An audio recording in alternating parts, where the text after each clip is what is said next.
Yo, welcome to Music as a Day Job. I'm your host, Tef. Hypnotic?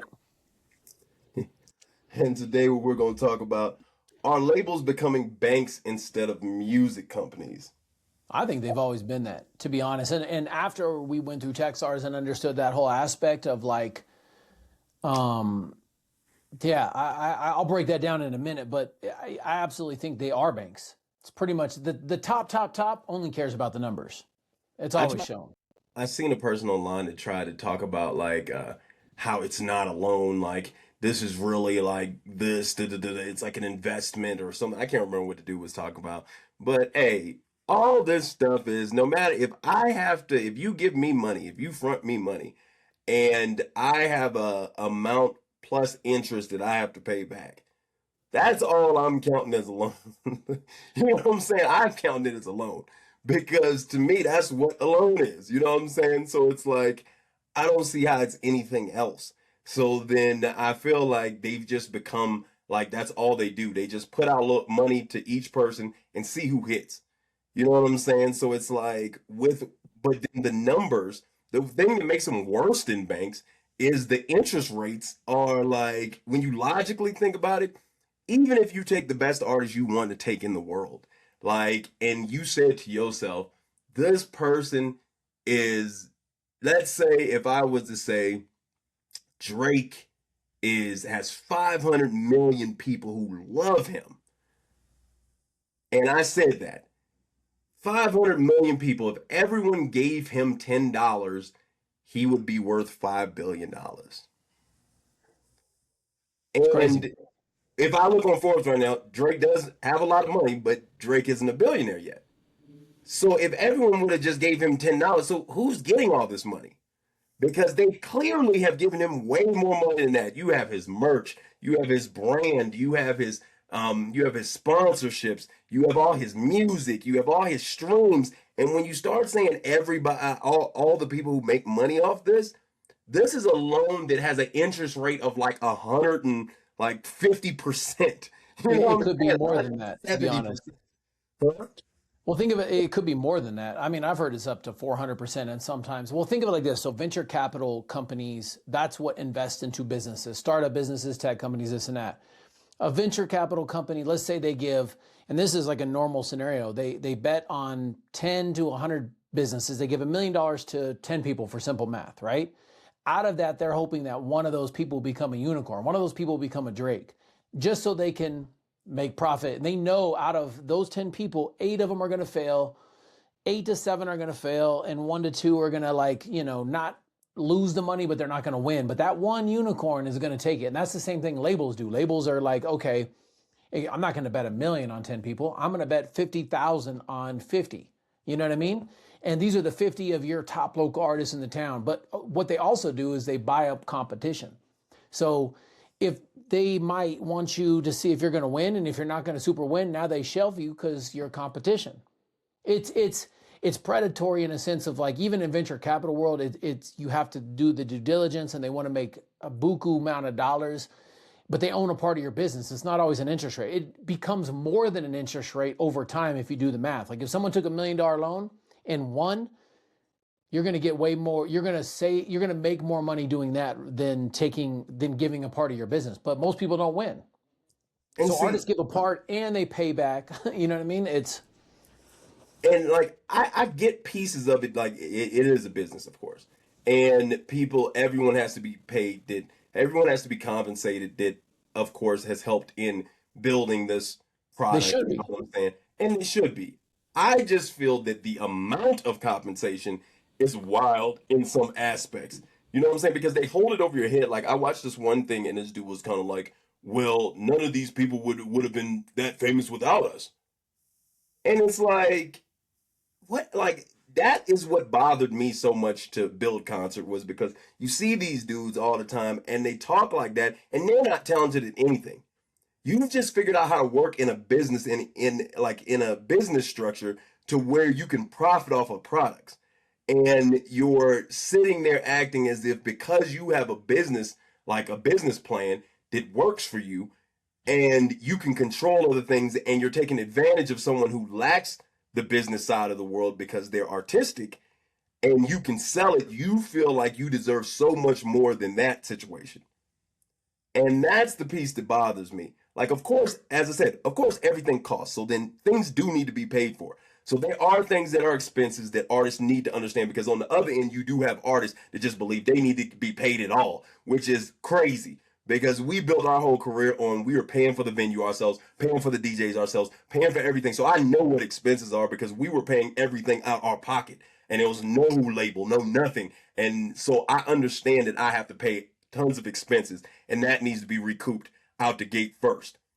After that, though, these percentages need to be very different, and they need to be like, because you watch that Diddy documentary and it's like, this is where it becomes shisty when you have dudes like, hey, well, you have to pay me to be in the video, but I'm the CEO, and then on top of that, you have to pay me for you have to record where I want you to record. You have to, you know what I'm saying, take the planes I want you to take, or take these, and then I'm intentionally boosting prices because I have the connections. We've seen it where they put us in studios where it's like, I don't think this studio sounds better than my house, and this is about to be a $5,000 tab being in the studio, and it's like, you're intentionally doing this. You know what I'm saying? Because you're really not going to pay that studio $5,000. You're going to pay them a percentage, and then you're going to hold it into your pocket, and you don't want to tell the truth of that. Artists are going to figure out how to create at the same level in any environment. It's just, if you do give them $1 million studio, yeah, they're going to use it. But if you give them a room and a recording machine, it's the same thing, right? So I think we it's very predatory, and it's also like, I think fame is a drug that's worse than crack or heroin. You know what I mean? And it Yeah. destroys people. And it's like, sometimes, like, do you want to be Michael Jackson? Yeah, everybody in their mind thinks they want to be Michael Jackson, but I've never heard anybody with that much fame be like, I'm just so glad I was this famous. It's been so awesome. Like, everyone loves money. Yeah, I hate being broke. We're artists, and there's times we were so broke. It sucks. But there's also times we had a hell of money, and it wasn't too much different. You know what I mean? Like, you're going to stress over something different, either way. So it's like, I don't know. I think it's like, right now, the biggest message I want to get out to all artists in general is just like, you can make this a day job. Like a day job, I'm saying you could be a doctor and invest your money and really work hard and have that level salary, or you could work at McDonald's and have like a $50,000 a year salary and still pay your bills. And it's like, I just want that to be accessible for everyone, because I feel like we get it so twisted. But yeah, labels, they're banks. They are banks with resources, Yeah, and they're like I venture capital banks.